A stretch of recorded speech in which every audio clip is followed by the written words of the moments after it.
people have been wondering why we haven't been doing this show, and I don't think they realize all the underlying tension that's been going on behind the scenes, and the fact that you've been ghosting me, and every time I message you to talk to you or ring you, you don't answer the phone, and then you send me a message saying you're too busy washing your hair. All I can say is that your hair is becoming the Yoko Ono of this relationship, of this band, Bharat. Uh, yeah, my hair's been called a lot of things, Mel. It's never been called Yoko Ono before, but I think I take it as a compliment. I think when Yoko Ono did come into the picture and the Beatles split up, it happened at the right time, and I think the same happened with us, right? There were issues brewing. People don't realize that we did unfollow each other, but then realized nobody cared, so we started following each other all over again. And yeah, so this is the problem when it's you and me. In wrestling, they call us baby faces. Yeah, when two good guys try fighting with each other, nobody really cares, and that's what has happened. So let's just drop the facade and get back to good bad in the ridiculous. Mel, it's been way too long. I know you were this big shot TV commentator now, but I'm glad you found some time for me. There you go. That's the Oh, plan. please. I saw you on the big TV the other night as well. Don't pretend. Don't pretend they don't come calling. But yeah, let's do this. Let's do this. It's time for the show. Roll the bumper.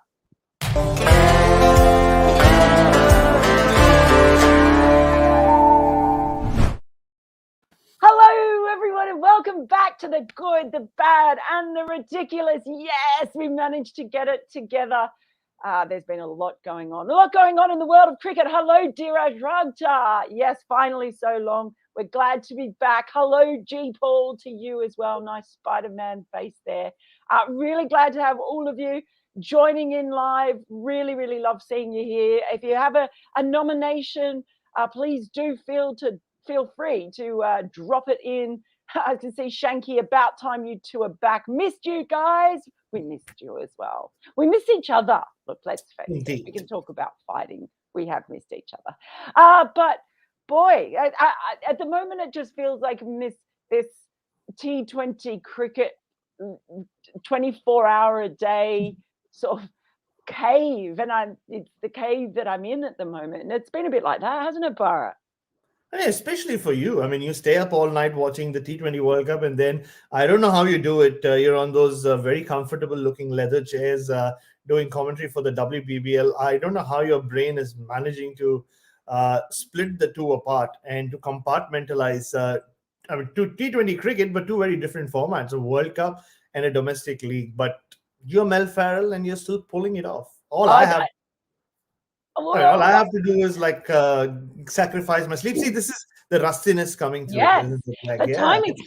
The thing about doing the commentary and the other stuff as well is I don't know which is suffering more, my brain or my ass, because the brain mm, gets fried. But man, sitting in those seats for back-to-back games, every time I get up and walk out, I find myself singing, the whole rolling, rolling, rolling, man, my ass is swollen, ride every time. Oh, it really hurts. It's like having saddle sores. But look, everything's happening in Dubai as well. So let's get on with some nominations and we'll see what tickles your fancy. Do remember, if you've got some, drop them in. Look, there's a couple here from Amitava. The first one, ridiculous. Win toss, win match has been theme of the evening games, with dew falling heavily from around the 10th over in the second innings. Why is the ICC not advancing the match timings by 1 hour? Well, there's a pretty practical thing in this. Is it's broadcast time. You can't just suddenly decide to change matches by an hour. There's schedules. Hello, Ollie. I've missed you too. See, Ollie's missed me. You can't just suddenly decide to hold matches an hour later. It affects far too many people around the world as far as broadcast times. Also, I mean, it's the challenge of something like this. It's not unusual to see conditions change throughout a match, and that's part of the quirky thing about winning the toss, but also having the team and the skills that can actually deal with those different conditions at certain times. Look, I would not complain if they advance the games by 1 hour. I'm sure you won't either. We get an No. sleep. So Amitav, I'm with you there. But I'm not sure where you're watching the World Cup from. So maybe you're in Australia as well, and maybe you're married to a teacher as well, or maybe you have a 9-month old puppy as well. I don't know, because I am struggling because of all those factors put together. But I think there's also a reason, Mel, like you said, about that theme that we've seen so far of win the toss and win the match. And look, Afghanistan is one team who have successfully batted first and won. And I think it has a lot to do with how well they know these conditions. And we've seen batting teams, Sri Lanka last night, or even India in that game against Pakistan, or most teams who are batted first, especially in the night games, not knowing what target to set. So, do we go hard early?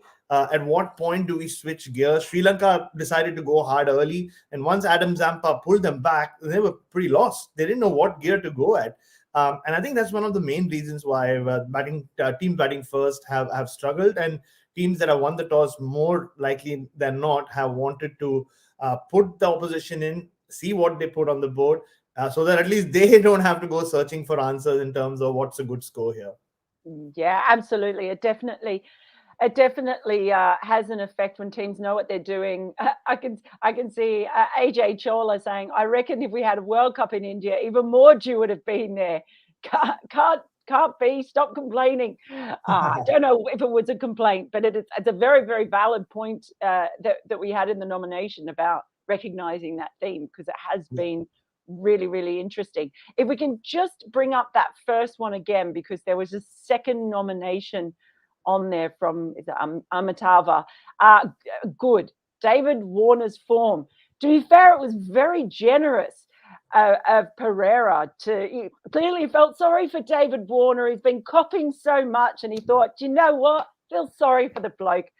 I'll just give him a little bit of a hand. I was so shocked at that. I mean, we saw Richard Illingworth's finger sort of, and it was just. I'm trying to think. I was trying to think if I've seen like a worse drop catch in. See, that's one of the worst I reckon I've seen in international cricket. Genuinely, I was trying to think about them, and I know, in a way, no catch is easy. There's Mm. always, because there's always pressure, particularly in a World Cup. So, and pressure does really strange things to people, forces a mistake where they normally wouldn't do it. But I think I've just written, normally he would have taken that with both his eyes closed and one hand tied behind his back, if not both hands. He could have had his eyes closed, his hands tied behind his back, and caught it with his mouth. You would think normally, because he's a good wicketkeeper. So I guess with David Warner, you have to remember that he shouldn't have scored most of the runs that he did score, but you get those opportunities and you cash in on them, and sometimes that happens, and you're off and running, and that's certainly what Australia and David Warner will be hoping. Yeah, and if you ever wanted to know that we are in an Ashes year, just look at Richard Illingworth. Suddenly, he transformed into the former English cricketer. I've rarely seen. It's a good sign that the umpire is doing his job well. I'm starting my umpiring season tomorrow, so I'm going to pull off Richard Illingworth tomorrow as well. The moment the ball hits the edge, I'm just going to start raising my finger with the confidence that the keeper is going to take the catch. And I think. At that point, if Warner had got out, Australia might have been in trouble as well, because he was only on 18, like you said, Mel. But personally, I don't think David Warner has been in bad form. I think we can draw some parallels between David Warner, the batter, and good, bad, ridiculous, the show. The thing is, we've not seen much of each other, right? We've not seen much of David Warner or the show. So who's to say that we are in good or bad form or good or bad rhythm? As we realized 5 minutes ago, we were talking over each other. So clearly, we're not in great rhythm. But I think we've hit our straps by now. And similarly with David Warner, I just go back to the two boundaries he's hit off the South African bowlers. That was classic old school David Warner, on top of the ball, square of the wicket. I know he did get out, and he spoke about the dismissal at length in that press conference after that game. But those two boundaries for me kind of were a signal that he is in good form. It's just a case of him getting that one lucky break, because it's not like the Ashes of 2019 Test cricket where he was getting out the same way. He was just finding ways to get out, like the way he got out to Ashwin, or even in that first warm up game. So, which first ball charging down. So I think he kind of and for the last few months that he has had, the way Sunrisers have treated him, I think he deserved that one. Luck, some bit of luck, but not that much luck. I still, yeah, I'm with you. I'm not sure about Kusal Pereira taking a catch with his mouth. I don't know. He doesn't look like someone who would a keeper who would be able to do that. I can think of some others who would be good at it, but somehow Kusal Pereira. The only other drop I can think back to, and some people did make that comparison on Twitter yesterday, was Kamran Akmal during the 2011 World Cup. Like, he did drop a couple which were as straightforward as the Kusal Pereira one. Yeah, it's so true. And I guess the thing about Warner too, the hard thing is that, like, the Australians who have gone in, who've been the best performers earlier, were the ones who've had the best preparation, and he obviously hasn't had great preparation. The other side of that, though, has been you don't have much time in a World Cup to actually. It's not like a series or like a T20 competition where you've got a season. So I think that will be really good. Look, we've got a couple of this is brilliant. Love seeing all you guys here, and a couple of nominations coming in for something else from last night's game. AJ Chawla nominates ridiculous Starc's Yorker, and Dheeraj Rao nominates as ridiculous, always loving Mitch Starc's Yorker. I mean, it was absolutely brilliant. I know Zampa had already taken the wicket of Asalanka, but that was just felt like such a seismic shift in where the game was, because Sri Lanka, they were loving the pace. They were loving the pace on the ball. Yeah. And Zampa had just come in, and it was sort of that bit of a wrestle. He'd taken a wicket. He was pulling things back, but Starc had just been carded for 6. Yeah. And the crowd was up and about and jumping and everything else. And the next ball, bang, straight swinging into middle stump. And there was just this sort of silence. And I think, like, the crowd who were there could sense, oh gosh, is that a big moment? And it felt like it was, even though they went after, Stoinis in particular later on. It never felt like that. That felt for me like that was the absolute moment of that first innings that really pushed things back towards Australia's way. And it's Mitchell Starc, isn't it? He can sometimes be expensive, he can sometimes stray or struggle to find his radar, but those magic balls he comes up with just make cricket fun. Yeah, you're right. There's something about that in-swinging Yorker, right, Mel? I mean, and it doesn't need to really get the stump, uproot the stump, or to send the stump cartwheeling. I mean, that could happen. I mean, we've seen that happen of length balls. I don't think even that side creates the level of excitement that an in-swinging Yorker does, when it's something about the sneakiness as well. I mean, it's quick and it's sharp, but it sneaks past the bat, right, before the bat can come down. Especially, it was again big moment. Kusal Pereira till then had let Asalanka, take charge. Like you said, he went after Pat Cummins in that spell, and Glenn Maxwell hit Maxwell out of the attack. And Kusal Pereira, that 6 kind of almost told you that, like, his eye is in. He's the senior most member of that batting lineup by a significant margin. And maybe that was the moment where he was going to take charge. And the very next ball to pull off a delivery like that, and pretty nonchalantly as well. It does make it quite not just a significant moment, but a ridiculous moment. But I know you spoke to Mitchell Starc about this in a press conference, Mel. But I think the time he spent with the women's team, I mean, just looking at him, especially during the Test match on the Gold Coast, he just seemed so much relaxed, And then he had 2 days where he was just bowling by himself, like, it was a couple of stumps and Mitchell Starc and a ball in hand, and he must have bowled at least 60 Yorkers in the last in those 2 days. But just being around the women's team, helping them with everything, every aspect of their cricket, whether it was just with helping the coaches, or, as we well know, buying spikes for them. I think it kind of gave him more perspective. I'm sure it did. And he just seems more relaxed. Mitchell Starc at the start of a tournament can seem a little tense. But this time around, I don't know, even in the warm-up games, he's smiling a lot more. He just seems more relaxed. No wonder he came back with that ball, which could well be rated as the ball of the tournament for now. Yeah, certainly so far. Look, a couple of nominations perhaps for a catch of the tournament coming in. We'll see Ridiculous from Diraj Ragtar, Conway's catch of Hafiz. Advay Naik nominates Ridiculous Markram catch, like that catch of Steve Smith. I think that means in that to dismiss him, which was a wonderful. Conway is winning it for me. For you so far? Confession, I haven't seen Conway's catch yet. So I can't stay up for every match, Mel. I And know. at times it's like a show, right? Especially I'm one of those. If I can't keep up with the show, I stop watching that show. I don't go and try to catch up once other people are talking about it. And it's the same with cricket highlights. I thought I'll watch the second half of that innings of that match at some point. I never came to it, so I'm just going to go with you. Yeah, Conway catch. Why not? So far, that's the one for me. Let's bring up. We'll get to some more of your comments and nominations, but let's bring up our next one that came in on Twitter, because it goes with what someone else is saying as well. From Diraj Rao, good Steve Smith, the glue in the middle order. Just happy for JL and Finchy. I think there was another one. There was a comment from G. Paul as well, saying ridiculous to think that Smith was thinking of skipping this World Cup. He is so crucial for Australia to solidify the middle order and steer the innings. And I think you're absolutely right, particularly in these conditions.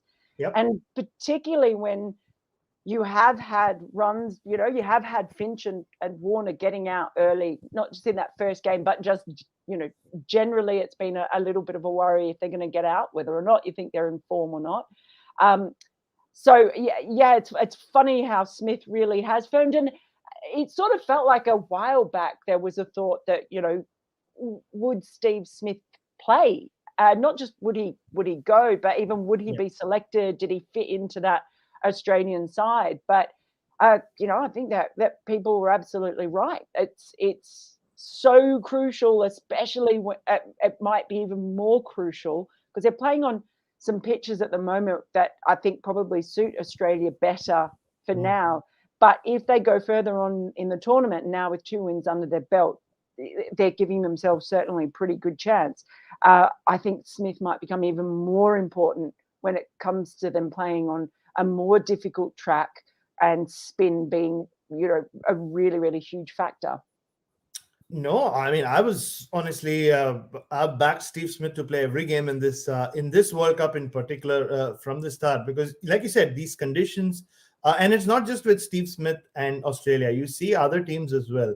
The best part for me about this tournament is it's required for a proper batting, for teams to be able to put up any score. You see the guys who scored runs, whether it's Virat Kohli or Babar Azam or Mohammad Rizwan. They're all Aiden Markram, another one. Like they all play pretty straight. I'm not saying that the Glenn Maxwells of the world will not succeed, but it's been that kind of tournament. And then you do need a Steve Smith, and I don't think he has a fixed position in this batting lineup. And he said it as well later on, didn't he, in one of the press conferences? I think he comes in whenever the situation demands, but you still need that insurance policy. And in T20 cricket, you can afford to have an insurance policy in the middle order. Like yesterday's situation was great in the warm-up games. When you're 20 odd for 3, I tweeted this out and a lot of people said, no, but that's defensive selection. But I think it's smart selection. Why would you not want an insurance policy if you can? Look what happened to West Indies because they don't have that kind of batter who can kind of withstand that pressure. I mean, yesterday I thought Dashun Shanuka's 8 of whatever before he hit that boundary. Those are crucial innings. We don't talk about them because the strike rate's not fancy and he's not hit too many boundaries. But you can stem the momentum of the side, which is so important in this short format. And Steve Smith definitely does that. He's not been dismissed too often during this tournament. I mean, if you count the warm-up matches as well. And he's here to stay, but there might be matches where he doesn't get a bat, where the others come through if the openers do bat for, say, 12, 13 overs. But I don't think Australia are going to go too far or would not have gone too far in this tournament without Smith in this side. Will he be the player of the tournament? Maybe not. But I'm sure he's going to aid some others in that team to get to that point. Absolutely. And look, I have to bring up this one because it made me laugh. From Pavan Pingle, who says, ridiculous, the bowling form of Hazelwood. Would he even be in contention in the starting 11 had he not played and performed for CSK? I bring that up because we've talked about him so much, haven't we, since way back when Australia went to the Caribbean. And do you know, it was really fascinating for me. I don't know I don't think you were on the Zoom presser with him the other day. But it was really interesting because I asked him about after the West Indies went for him. So he had a really good first match against West Indies, and then they started doing that thing as you predicted they would, moving about the crease, taking him to pieces. And after it, he spoke about, you know, needing to not be so predictable, that kind of thing, and being ahead of the game. And I asked him about that the other day, like how he saw that now, and he said he's gone. He sort of laughed and said, "It's funny you say that because I've probably gone the complete opposite of that. Where after his time at CSK, just sort of realizing that, or coming to the conclusion that batters expect you to try and be unpredictable. So if you go for six or a boundary, that you're going to try and mix things up and bring in the variations and everything else. Whereas he's decided that he is going to stick with his line and length kind of stuff in the first couple of overs in the power play, and we're sort of saying it's more unpredictable to be predictable, which I thought was really interesting. So there's like two different Hazelwoods that you see within a match, and the one that's the test bowler at the start, and then probably the one that's learned a few more tricks, I think, over the past few days, and particularly at CSK. To that point, I think he would have been in contention if he hadn't played at CSK, but I don't know that he definitely would have been in the starting 11 because Australia, they really regard Kane Richardson highly in this format. And I think he's probably been a bit unlucky that for himself that Hazelwood has performed so well. Yeah, I mean, you can just credit Hazelwood and the way he's bowled to this guy. It's completely by chance. I just happened to find this book that seems to have been written by me, and it's still in stores everywhere. It's now available in Hindi as well. So I think a lot of credit goes to this man for how he's where's my bowled. copy? Where's my copy? We need to meet in presence. I want to sign it in, like, in your presence. In blood. You want to sign it in blood? I think I should. Yeah, why not? So, but no, I think, look, and Josh Hazelwood, for all our viewers here, every time Josh Hazelwood bowls in a T20 cricket, Mel and I are chatting with each other and it's generally the same thing. Look how well Josh is bowling, and my line to her is, yeah, wait till they start moving around their crease or using their feet to him, and it does happen. But I think he's really improved. And yeah, I mean, it's about finding what's comfortable for you in T20 cricket, and that's something MS Dhoni has really believed in with his own cricket, but also what he does with his bowlers, especially. I think Shardul Thakur and Josh Hazelwood are two bowlers in particular who have really grown under him in the last couple of seasons. Yeah, I mean, I think Kane Richardson is still unlucky. We saw what he could do in that game against New Zealand in the warm-up game, 3 for 24, I think. But Australia have gone with their test attack. They think it's the best way to go in these conditions where you can kind of hit the pitch, and at times it does kind of jump on you. And it seems to be working for them. Pat Cummins went for a few runs, but I thought he came back well as well. So yeah, it's Australia. Look, they were my picks for semi-finals. Nobody backed me there. Everybody wrote them off, but they're making the right calls. They're playing good enough cricket to win these league games and to get into that semi-final. Hopefully they can, for their sake, they can peak when it matters. And Josh Hazelwood is going to play a big role in that, I think. Yeah, it's amazing, isn't it? We wouldn't necessarily have thought that after the second game against the West Indies way back when, but again, shows the value of preparation and everything else.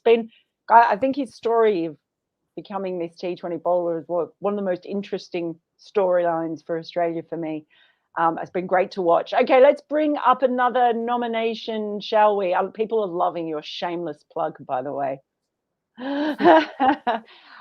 Look, time for a serious one from Hmm. Snatch 7777. Bad, all the drama outside the field. And I did see another one there from Advay Naik saying, what do you think about what is going on in South Africa cricket? So clearly, there was the issue with Quinton de Kock not wanting to take a knee after Cricket South Africa had mandated it, and then that blowing up, and then him apologising and saying he would. It's all Hmm. been a big mess. I'll let you go first on this one. Yeah, What and actually, Mel, it's not just that. I mean, Quinton de Kock, it's a complicated issue, and we will talk about it. But it's also the backlash that some of the Indian cricketers, Mohammad Shami in particular, has received on social media, which is just going from bad to worse. Actually, it had gone from bad to worse a while back, but it's just getting to a point where I don't know whether it should exist. It's that bad. I mean, when you talk about religious sentiments and when you go after people just after just because Mohammad Shami played for India and he's a Muslim man playing in an Indian team which has lost to a Pakistan team for the first time in all these years. It's shameful, and it also and then the subsequent former cricketing or war between former cricketers in the nonsense that's been going on and on social media. You almost feel like, do we really want India and Pakistan to play in this atmosphere if this is what it's going to lead to? It's just been disgusting in my opinion, everything that's happened. I'm so glad that a lot of people have thrown their support behind Mohammad Shami, not just in India but even Mohammad Rizwan. I think that's one of Rizwan, the best in the yeah, World Cup, like for a yeah. Pakistani cricketer to do that. So kudos to him. But yeah, I mean, I don't know what else to say. I mean, the society is just uh, going down the sewage at this point in terms of how it reacts to things like that. But and the Quinton de Kock thing, look, I think it is complicated. Like neither you nor I are 100% qualified to have a very educated opinion on the matter because we are not South African, and it's a very complex country. It's not as straightforward as say a racism in Australia, because they Mm-hmm. have history. There's history of exclusion. There's history of uh, serious discrimination. I mean, that's a country which had apartheid for a long, long time. So and then you add to the mix that they're finally kind of discovering their own identity within that diversity. I think in the last few years, and then there's also the whole social justice. The hearings going on in the background of the South African team playing together. And this is not a fresh issue, and that's the thing. I think that's the thing. A lot of people from South Africa have said it's not that it just propped up a couple of days ago. It's been going on for the last few months, where South African cricket as a body have been deliberating on what's the right way to show solidarity with Black Lives Matter. Should we take the knee? Should all our players take the knee? And as we know now, they were all given three options at the start of the tournament. And I don't think the picture of some of their players or the players before the first game, where some of the white players are standing. Some of them do have the raised fist, whilst the players of color are taking the knee. I think that picture kind of gave Cricket South Africa a bad look because you just looking at that picture, you get an idea of a team that is divided, whether they are or they're not. And then for them to react the way they did, I thought it was very reactionary. Just what some say 90 minutes, some say 5 hours before the game, to say no, categorically you have to take the knee. It should have been decided in a board meeting at some point in maybe a month or a few days before they came for the World Cup. And they should have had an open communication with someone like Quinton de Kock, and this is not the first time he's been vocal against this. He's been asked about it plenty Mm. times in the last 8-9 months, and he said that he said what he said. So if you knew that was going to happen, and that's why I said on that show as well, they kind of stitched him up by randomly just taking this call 90 minutes up, when you know where that particular player and a senior player as well stands. And now, I mean, you can make what you want to of his apology. We can take the side of I mean, I mean, he cannot doesn't justify what he did. He should have just taken the knee. I don't think it's as straightforward as that. But the one fact in all this is, just because he did not take the knee does not make him a racist. I think we should start and end with that, because that's so important. we are in living in a time, again, going back to society, where we just love to jump to conclusions and tag someone, whether without knowing all the facts. So I do not think Quinton de Kock is racist, and nobody is a racist for not taking the knee. But it was a great opportunity for him to show solidarity, not just with the movement, but his own team. If anything, if you ask me personally, I think it was a really bad teammate. Well, yeah, I agree absolutely with everything you said, and I think that was a concerning thing. Like, everyone's so eager to jump in with a hot take, on when anything happens, and certainly I'm not going to tell any person who is a person of color or a South African how they should react to that. But specifically, that's why I wasn't jumping in with my comment as a middle class white Australian chick at the time, because like I don't know Quinton de Kock. I don't know him, and there was so much around there that it was just really, sometimes maybe we can all learn that, hey, you know what, maybe we can take a breath when something like this, and just wait a little bit until the dust has settled, rather than sort of speculating and extrapolating as well. I mean, I saw stories in newspapers here about how the Big Bash might throw him a lifeline if his contract with Cricket South Africa was cancelled and his Mumbai Indians contract was, and I was like, hang on a second, we don't even know what's going on here. I do think you're right. It was reactionary by Cricket South Africa. I understand that they had decided that there were three things that players wanted to do. So I hope the lesson learned from this with cricket teams, not just boards, but teams as well. If you want to support any cause, but particularly Black Lives Matter, these questions are going to come up. And so it's a good opportunity to beforehand to work out how you're doing it. Because what you want is you want everybody coming along together, so that you can make whatever statement you want that stands for something. But then also what you want from that is that there's action to back it up, and that it's not just a gesture. It can be a powerful one, but obviously we need more than that to change things in the world. So yeah, I just hope there's another World Cup in New Zealand next year, the Women's World Cup. I hope boards are looking at that, what's happened here, and going, how do we avoid that? The Ashes are coming up. There's lots of competitions coming up, and as much as some players might not want to feel that it should be up to them to do all of this thing, it's kind of a reality of sport that these things will come up. How do they deal with them in a way that brings everyone, like the players, along, and that can bring fans along? Not everyone is always going to agree, but in a way, I just think it exploded into a big mess that probably could have been avoided with just a little bit of thinking about what could happen and how things might look to people on the outside. Anyway. On that note, I think we should also at this point talk about the good side of it, which is Temba Bavuma has really emerged as a superhero. I mean, the way he's spoken about it, and he could easily have just gone out there and buried Quinton de Kock, right? I mean, talking from a very cricketing sense, that was a must-win game for them to lose such a senior player at the top, and you're captaining your country for the first time in a World Cup.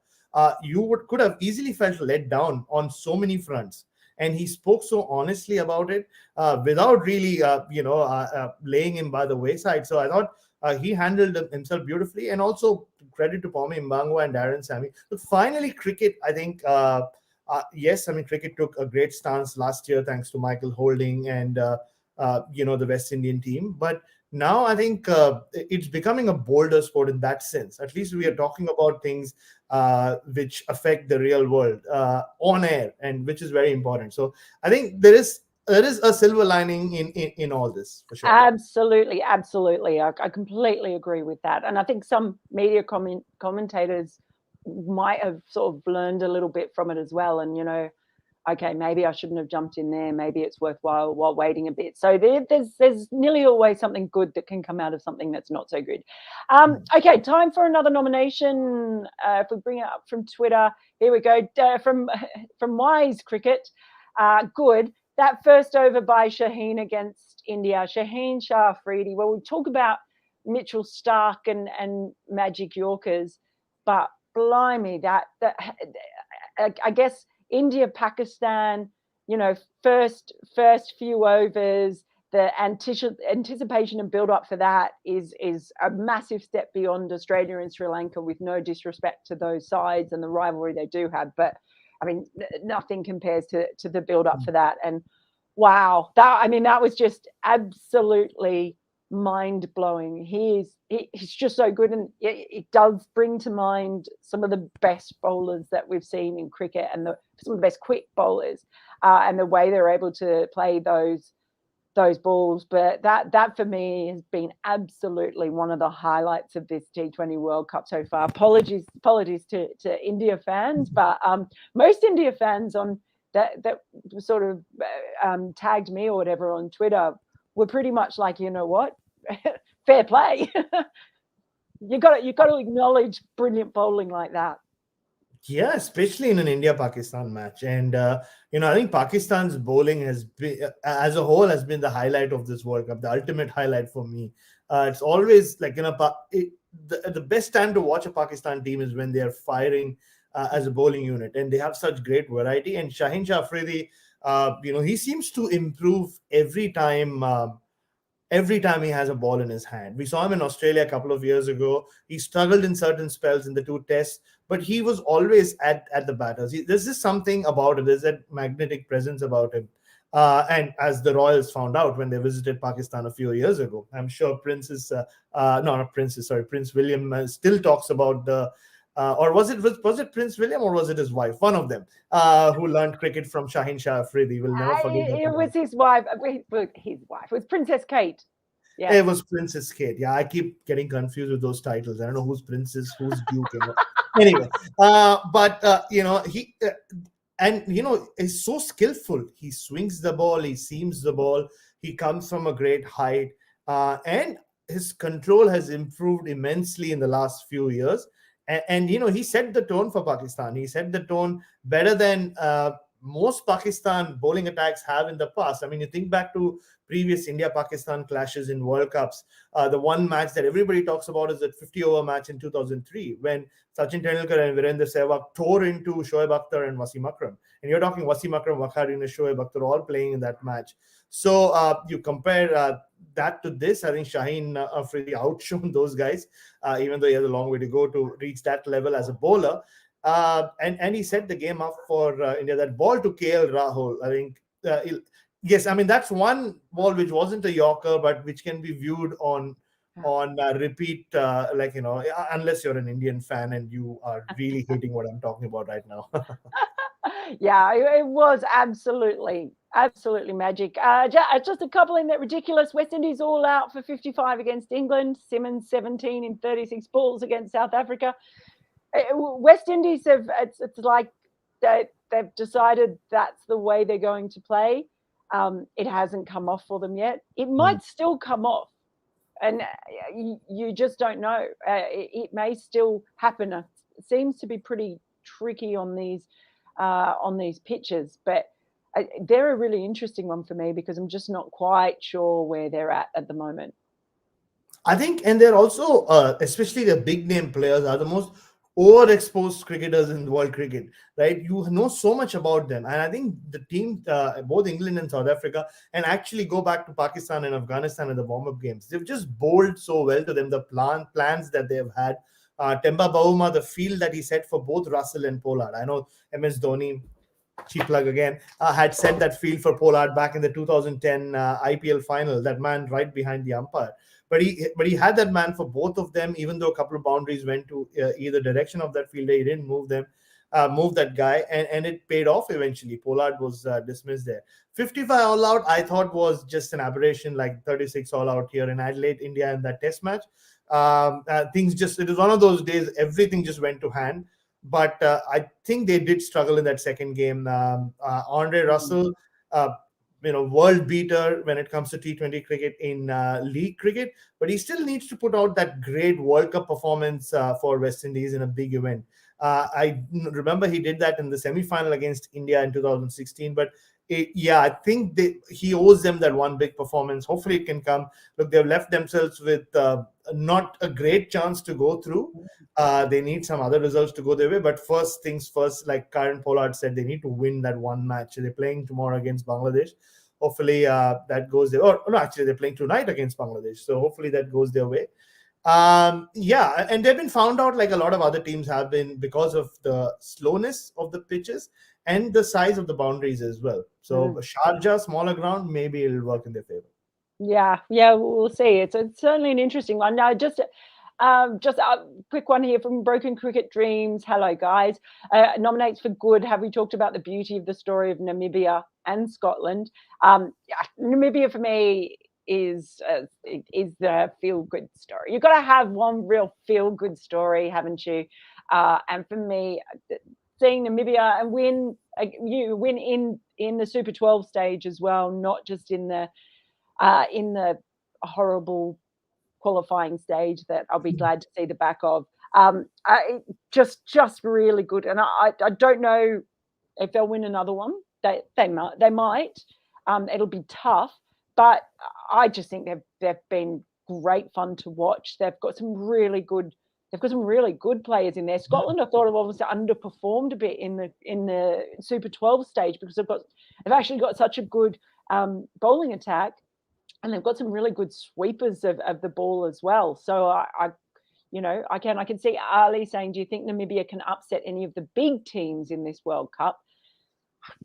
Anyone could do anything. It's one of those things. I think they'll struggle to beat I do think it'll be hard, but that's no reason for them not to be there and not to have the opportunity to do it. And as we can see, funny things can happen. Funny things can happen in this format more than any other when it comes to, pressure and pitches that can sometimes be a real equalizer as well. Yeah. Yeah, and I'll be very, very honest, Mel. When Namibia beat Ireland, I was slightly disappointed. I'll tell you why. Because if Ireland had beaten Namibia, we would have got to see the first ever Ireland versus Scotland Cricket World Cup match. Yeah. And I had spoken to my wonderful colleague in England, Rob Johnson, and I said, Rob, this is your chance to explain to me, at least in a piece, explain this whole Ireland, Scotland, why are they not part of England, the UK, Great Britain? I get very confused still, except the fact that I know that whenever I go there on a UK visa, you can only go to England and Wales, which is Glamorgan or Cardiff, right? Yeah. So I know I can't go to, on an Indian passport, you can't go to Ireland or Scotland, but I've always been confused with that region. That's what I was looking forward to. I'm sure there's a lot of history there as well. But having said that, Namibia, and just the joy that they bring to World Cup, right? Think back to Kenya and what they used to do as a team. It's just the noise that they generate on the field. It's kind of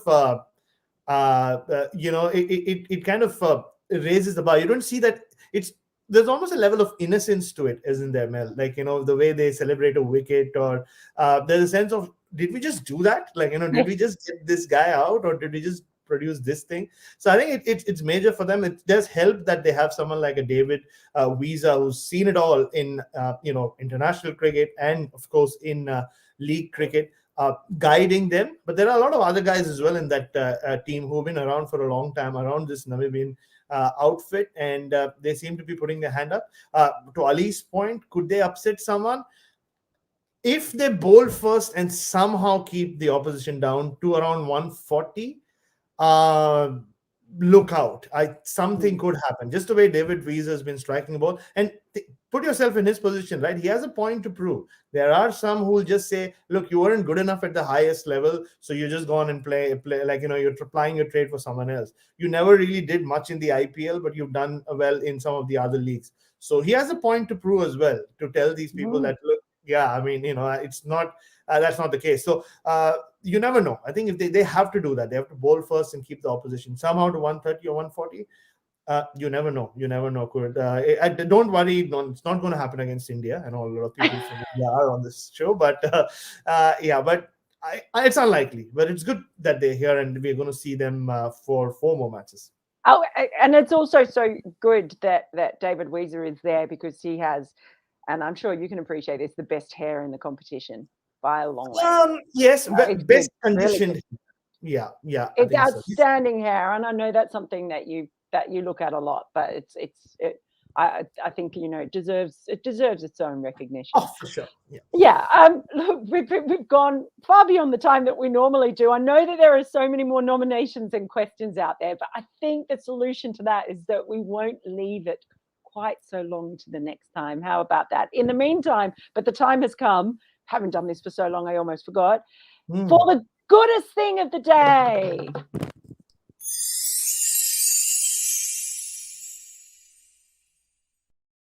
Bharat. All right, Bharat, hit me. What's the goodest thing of the tournament so far?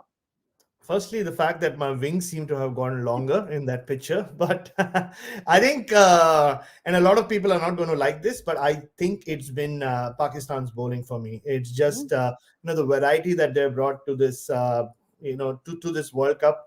They have a leg spinner, two off spinners, one left arm spinner who bowls very differently to a conventional left arm spinner, and Haris Rauf. What a story he Mm. is, right? Like Australia can take some credit in having shown Pakistan what Haris Rauf can do in T20 cricket. And from a very cricketing point of view, this has nothing to do with nationalism. I'm not supporting Pakistan. I'm not supporting any team. Having said that, I'm wearing green today, unfortunately, but my T-shirt says "Summer of No Worries," and that's what we're looking forward to here, Mel. I think it's really, and also in the backdrop of what happened, like teams canceling tours at the last minute. So there's been that feel good element to how well Pakistan have done so far. Yeah, that's a very good one. They are do look red hot, that's for sure. Okay, time for the baddest thing of the tournament so far. Hi!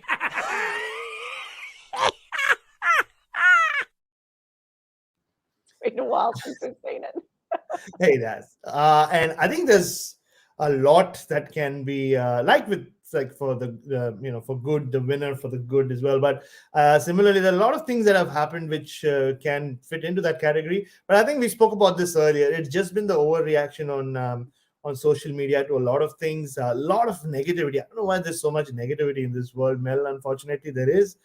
We can't hide away from it. It's yeah, exactly. Spread the love, guys. Come on, whoever watching this show, just do that. Just go and spread the love. Say something nice to someone who you don't know today and try to spread the love. There's just too much of people trying to bring the other person down. So that almost leaves a bad taste in your mouth for India Pakistan cricket. Do you want to see more of it? Do you want this to be a trend where people are just taking pot shots at each other? I personally don't, but yeah, it's been pretty poor, I must say. Yeah, no, and you talk about that. And the nicest thing then on the other hand too has been, well, all that's been happening is to see those pictures of the Indian and Pakistan players together Exactly. on the pitch, talking, shaking hands, laughing and smiling together. So if only the rest of the world could channel and take their cue from how the players are with each other, I think, it would be a lot nicer world. So let's just bit of that. All right. And now, time for the ridiculousest thing of the World Cup.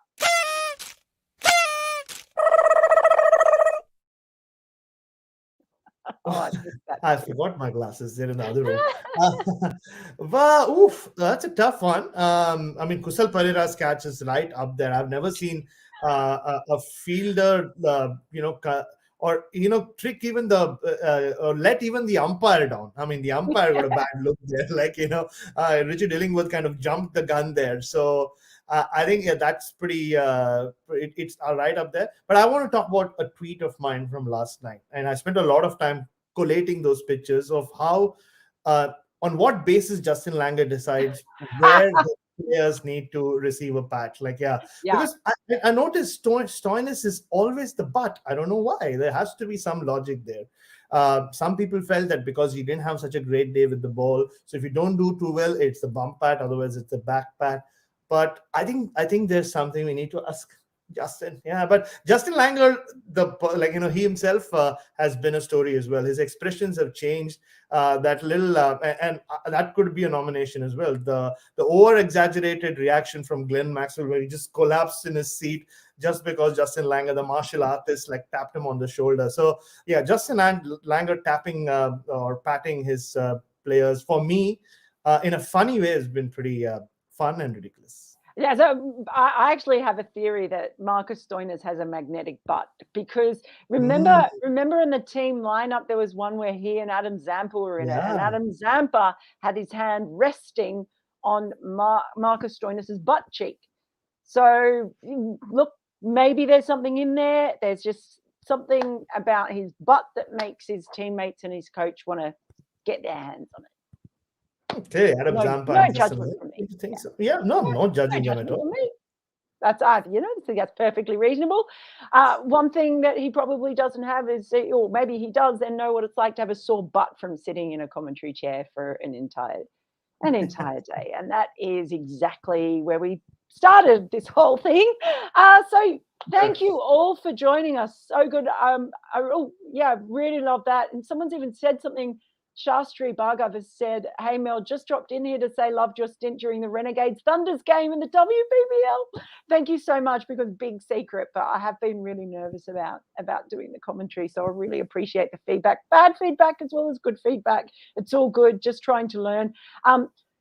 B-Man, it's so good to be back, my friend. Let's get the band back. The band is back together. We will not let your hair come between us again. And we will be back soon. So if you have any nominations throughout this World Cup, doesn't matter what it is, just drop it on Twitter, but do make sure you put that hashtag in it, the good, bad, ridiculous hashtag, so that we can see it when we go through and collate things. Good luck to all the teams. Good luck to all of you out there. And until next time, enjoy the cricket and lots of love.